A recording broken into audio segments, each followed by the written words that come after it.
It's daunting. Can create fear. Then Asa went out against him, and they set the battle in array in the valley of Zarephath at Marishah. I want you to picture something here. This is a very important thing. And Asa went out against him. Asa looks out with his 580,000 men. He sees 300 chariots, a huge army. And does he say, "Oh, why, Lord? Oh, Lord, this is impossible"? Or does it say Asa took action? How many times in our life do we need to pray? I said this in the beginning. We need not to pray for building circumstances when we're in the midst of trouble. We often need to use the time that God has allowed us right here and right now to pray for those things as they prepare. Asa didn't just sit back and go, "Oh, I'll never be harmed. I'm a child of God. I mean, nothing's going to come about to bother me." Asa prepared ahead of time. He used the time of peace to prepare for the time of war. We need to use our time of peace, and we are relatively having that at the moment, and we need to prepare as whatever happens with this building, as whatever happens with whatever, we need to prepare for it. I want you to notice some things. We are at war. How do we know that? We baptized an individual that was not in here, Miss Sherry, last week, and she is sicker than a dog this week and feeling terrible.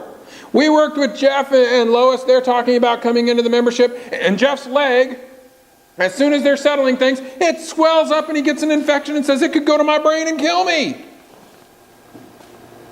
Is that just chance and circumstance? Or is that sometimes a spiritual war that's waged in the physical body?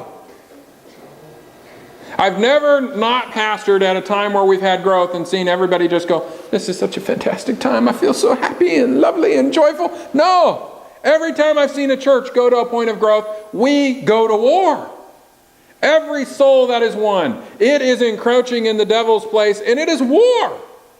We see an individual come to the place of commitment, which is a rare thing today, and they say, "I not only want to be saved, I want to serve the Lord. I want to testify of the Lord. I want to be in His church, and I want to be serving, and I want to be encouraging, I want to do that." We have declared war. That's right. And He's not just going to sit back. We are going to have a war on our hands. And if we don't use this time to pray and to become solidified and become to a place where we are solid individuals, and we are a solid core and a solid group, we're going to have problems when the rest is taken away.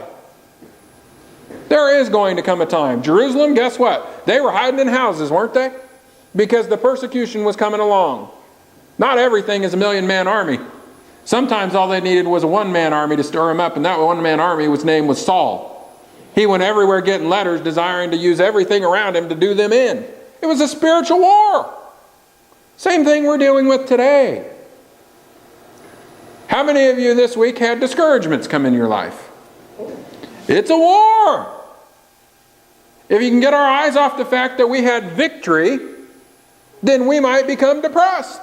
And if we become depressed, we might go in denial. Well, maybe the Lord will, or maybe the Lord won't. Asa prepared through prayer. He prepared by getting the people spiritually inept and getting them ready for spiritual war as well as physical. And when the time came, how did Asa respond? Let's go.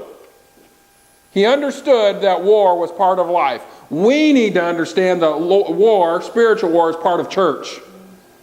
That as we have victories, we're going to stir things up. But I'll tell you what, I rejoice today. You know why? Because I got a call from Mateo, and we hadn't had him in a while. "Mr. Shawn, I want to go to church." That's a victory. That's an answered prayer. We prayed for you, Mateo, almost every week. That the Lord would guard over you and that you'd be here. We prayed for you, Mac, when we hadn't seen you. I know you're doing the Lord's will, but we're still praying for you. And the Lord will give us victory. Notice he goes out. Now here's some keys that we need to understand. To God be the glory. This was Asa's mentality. God will deliver us.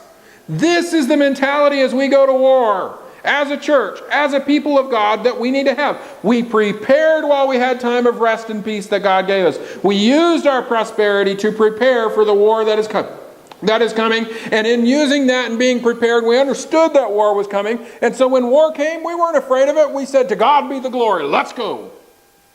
That's where we need to be. I was convicted by being at the Bible conference. We're not praying enough. We're limiting our prayer. We kind of get in there. That's the problem with a rented building, is you often say, we only got so much time. We still need to be in a position of prayer constantly. We need to pray for building. You often say, it's going to be $1 million for land. It's just $1 million in God's eyes. We look at it as, it's a 1,000,000-man army. It's just $1 million to God. We look and say, can we have a parsonage? We can have that too. We can have a vehicle. We can have it all. It may be down the road. Why do I say that? Asa had how many years of peace to prepare? 10 years. We've been here too. Not very long in the scope of things. It may be down the road that we do these things, but we need to prepare for them and have the proper mindset now, so that we are ready to go. The more I study Asa, the more I'm convinced this man is a good example in his early days of how pastors should be, and it convicted my heart. Because he didn't lead the people in a thing of fear. He led the people in a place of, this is our God. He is almighty. He's awesome. Notice how he responds. 2 Chronicles 14, 11, and 12. And Asa cried unto the Lord his God and said, O Lord, it is nothing with thee to help. Now I want you just to look at that phrase. It is nothing with thee to help. There was no doubt in Asa. For 10 years he had recognized God's power. And now he comes to the war and he looks out and he sees this general and he sees these men and he looks out and he cries out to God and he prays during the time of war and he says, it's nothing for you to help. Nothing. How many times do God's people live more in defeat than they do in the victory? I hear it all the time when I go to churches. Well, I think God might. God will if we'll believe. We often look at Pentecostals and we look at different groups and we look at some of these more charismatic groups and we say they get so charismatic. We had the truth first. We should be the charismatic ones, and we should be the ones that say, God promised it, it will be. Amen. We had it first. We still have it. And we have the promises, and we need to be the people that say, if God said it, it'll happen. Sometimes I'm too timid in preaching, and I'm too timid in a lot of things. Because I just sometimes once in a while, I don't know if you've ever done this, Mac, but once in a while I'll tell people something and I'll say, oh Lord, please make it come to pass.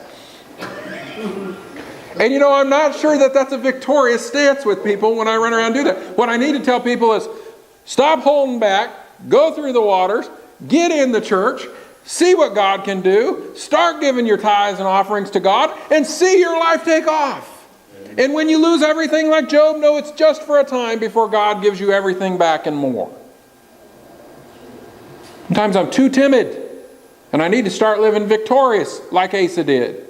And looking at people and say, it's nothing with my God to help you. It's nothing. It's nothing.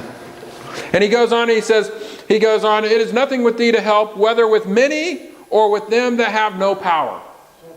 He's dealing with 1,000,000 men, and he just looks and he says, you can help those that have 1,000,000, and you can help those that only have 500,000.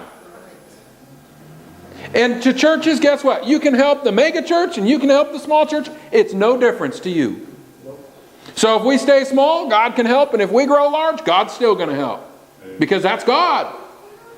We don't need to limit and say, oh, we'll be small forever, and we don't need to say our goal is to be large forever. Our goal needs to be, God, however many you would add to here, you add. And if you add here to take some away so that we can plant a church in Sonoma, and we can plant a church in Fairfield, and we can plant a church in Napa, and we can plant a church all around, then to God be the glory. We don't need to be large, we just need to be in your will. And if we'll come with that.